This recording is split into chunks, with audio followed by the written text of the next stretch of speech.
წლეულების განმავლობაში სწავლება საკლასო ოთახში დაფასთან იწყებოდა და ხშირად იქვე მთავრდებოდა. ტერმინები, განმარტებები, წესები.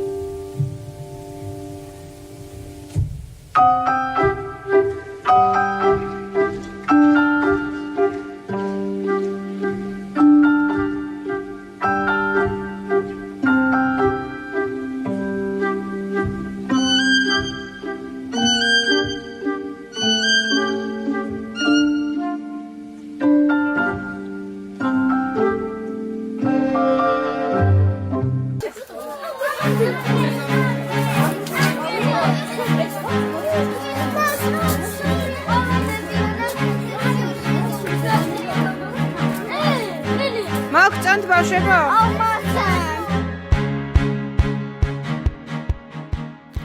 მაგრამ სოფლიო სწრაფად ვითარდება. ის რაც ცოტა ხნის წინ შეუძლებელი გვეგონა, დღეს უკვე რეალობაა. დღეს ინოვაციური მიდგომები სწავლაში განსაზღვრავს მოსწავლის დაინტერესებასა და ჩართულობას.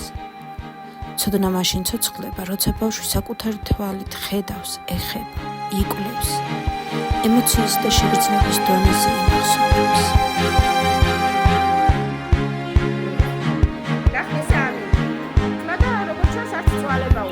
ჩემს მოსწავლეებთან ერთად სისტემატურად ვუერთდები და ვმონაწილეობ ეროვნულ თუ საერთაშორისო დღეების აღნიშვნაში, რათა მოსწავლეებში პატრიოტული გრძნობები გავაღვივო, მოქალაქეობრივი პასუხისმგებლობა გავზარდო, ცნობიერება ავუმაღლო და მათში ემპათიის განვითარებას შევუწყო ხელი.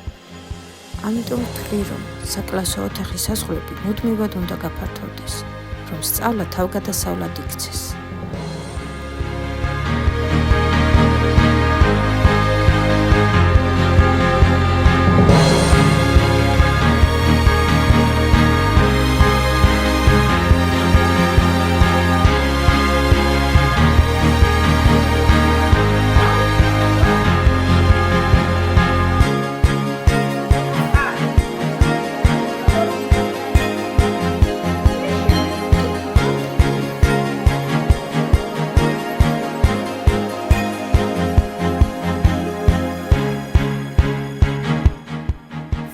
წიგნი ისე მოგზაურობილეთია, რომლითაც უსასრულოდ შეგვიძლია დროსა და სივრცეში მოგზაურობა.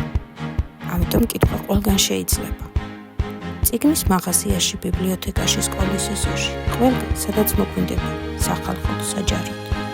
და როდესაც საყვარელი წიგნის გმირები ცოცხლდებიან, წიგნიერება უბრალოდ ვალდებულება კი არა, დაუვიწყარ, ჯადოსნური სამყარო ხდება. ჩემი პედაგოგიური პრაქტიკა არაერთ პროექტსა და არაფორმალურ გარემოში დაგეგმილ და განხორციელებულ გასვლით აქტივობას მოიცავს.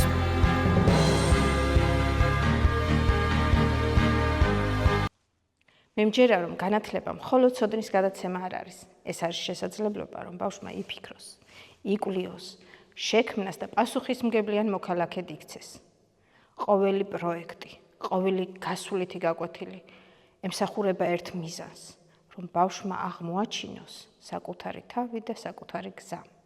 მე ნინა ჯამბაზიშვილი ვარ, გორის მე-10 საჯარო სკოლის დაწყებითი კლასებისა და სამოქალაქო განათლების პედაგოგი.